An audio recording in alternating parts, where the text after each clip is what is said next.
আচ্ছা, জি ভাই। আমি তাইলে একটু জানতে চাই যে বর্তমান ওসমান হাদির অবস্থা, শারীরিক অবস্থা আপনারা কোন পজিশনে রেখে আসছেন? সবশেষ কত কত সময়ের আপডেট এটা একটু যদি বলতেন? বা কোন পজিশনে আছে, আসার খবর আছে কিনা? ওসমান হাদির সর্বশেষ যে অবস্থা, আমরা যখন এভারকেয়ার হাসপাতালে নিয়ে গেলাম, ঠিক ওই মুহূর্তেই তার ব্লিডিং এর কারণে, ইন্টারনাল ব্লিডিং এর কারণেই দেখা গেল যে তার পালস এবং বিপি এভরিথিং আবার একেবারেই কমে যাচ্ছিল। তো আলহামদুলিল্লাহ এভার কেয়ারে যেভাবে করে ম্যানেজ করেছে, খুব ভালোভাবেই সব ব্লিডিং গুলো সিকিউর করেছে। যদিও এর আগে ঢাকা মেডিকেল কলেজে খুব ড্রাস্টিক্যালি দুটো কাজ তারা খুব সুন্দরভাবে করেছেন।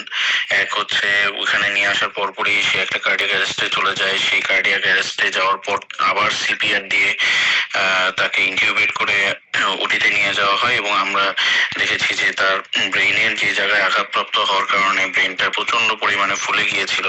তার জন্য তার ক্রেনিওটমি আমরা বলি একটা, অর্থাৎ ব্রেইনের যে হাড়ের খুলি অংশটুকু খুলে রেখে দেওয়া হয়।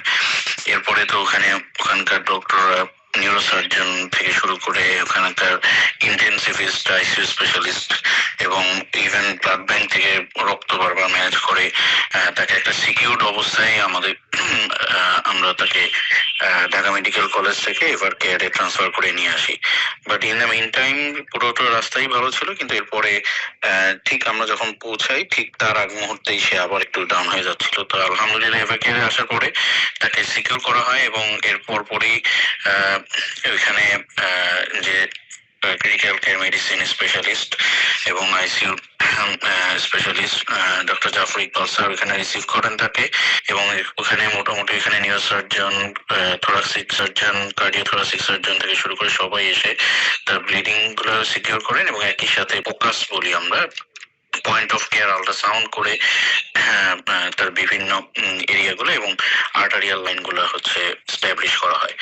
তো তার আসলে মেইন যে কয়েকটা জায়গায়, এটা বর্তমানে আপনাকে বুঝতে হবে যে খুব কাছের জায়গা থেকে, খুব দূরে না, কাছের জায়গা থেকে গুলিটা করা হয়েছে। গুলিটা ঢুকেছে এবং বেরো হয়েছে, মাঝখানে কিছু যে হাড়গুলো থাকে সেই ফ্র্যাগমেন্টেশন এবং গুলির যে পিলেট থাকে সেই পিলেটের কারণে ব্রেইনে একটা হিউজ একটা ইনজুরি হয়ে গিয়েছে। এবং সব থেকে খারাপ যে জায়গাটা আমরা বলি যে আমাদের রেসপিরেশন এবং কার্ডিয়াক ফাংশন যেটা ধরে রাখে, আমাদেরকে নিয়ন্ত্রণ করে, সেই ব্রেন স্টেম এরিয়াতে মারাত্মকভাবে ক্ষতিগ্রস্ত হয়েছে। এবং আমরা দেখতে পাচ্ছি যে বর্তমানে তার ব্রেইনটা এত পরিমাণে ফুলে গিয়েছে যে তার ব্রেইনের খুলিটা বের করে আলাদাভাবে ক্র্যানিওটমি করে রাখা হয়েছে।